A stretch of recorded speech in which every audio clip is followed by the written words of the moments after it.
Nothing says autumn like a crisp, juicy apple, but how much do you really know about this fall favorite? Tonight in the Extra, we are loading up on fun apple facts. From the orchard to the lab, Minnesota plays a big role in the production and growth of apples. In fact, after this story, you may never look at the apple the same way again. KARE 11's Brad Woodard shows us why.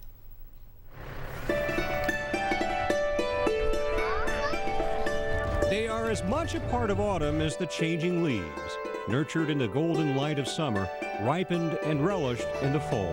When you think autumn, you just automatically think apples. You know, is it the smell? Is it the color? Is it the leaves changing? Look at those. Look at the apples up there. A seasonal family ritual at Amit's Apple Farm in Stillwater. Something about fall and apples.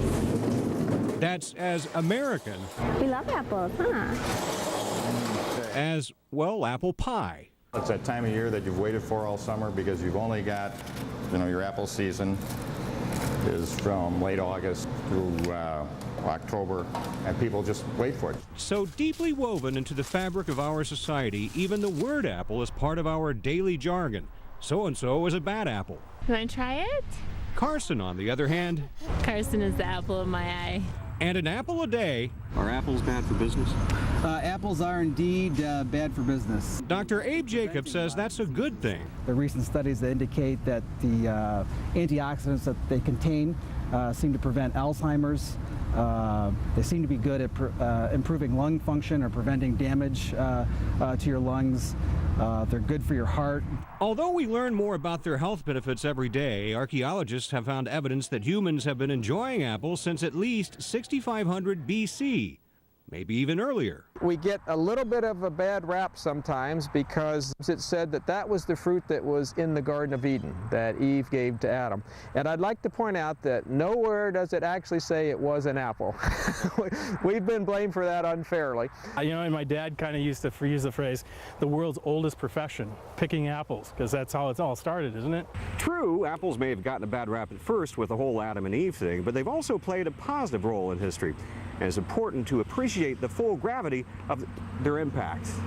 Just ask Sir Isaac Newton, who was probably a lot like his dad, because as we all know, the apple doesn't fall far from the tree. 7,500 varieties of apples ranging in size from a cherry to a grapefruit are grown throughout the world, with China being the largest producer. And this is a Minnesota apple. That is a Minnesota apple. But this little treasure from Minnesota is taking the world by storm. When I took my first bite of a Honeycrisp, I went, my gosh, that is an apple.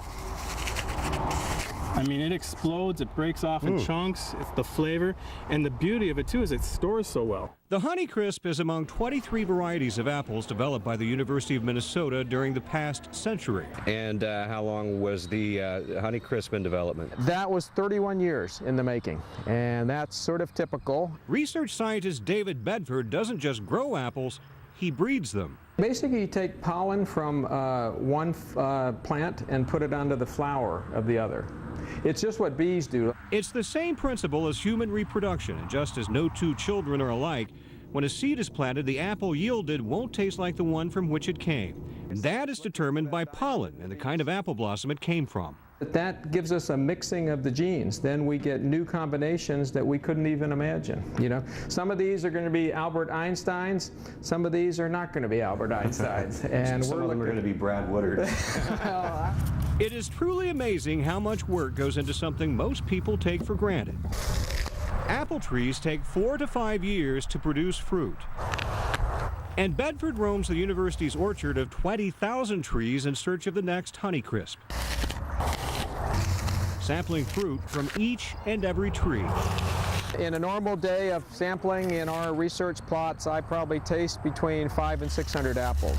After the first 300 or 400, your mouth starts getting a little numb. It's a good thing he likes apples. It's hard even when you do like apples some days. Bedford is looking for just the right combination of texture, flavor, and appearance in that order. Nope, I think that's going to be a reject. Rarely does he find all of those traits in the same apple. Out of 10,000 trees, only one will produce an apple worth naming and releasing, and that tree will be cloned. These are the kind that excite you, but almost always break your heart sooner or later. As for the 9,999 others, they are marked and eventually cut down. We don't even have time to say a little prayer over them. And off Bedford goes. Not so good. sampling the sometimes bitter fruit of his labors. It's a little early. Brad Woodard, KARE 11 News, Minneapolis. If you're wondering how in the world anyone can sample 500 to 600 apples a day, well, Bedford says he only swallows the ones that taste good. The rest he spits out.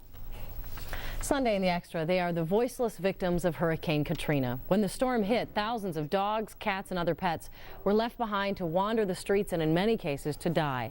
But shelters around the country are coming to the rescue. In the Extra, see how one shelter in Minnesota is bringing animals by the truckload here and giving them a second chance at life.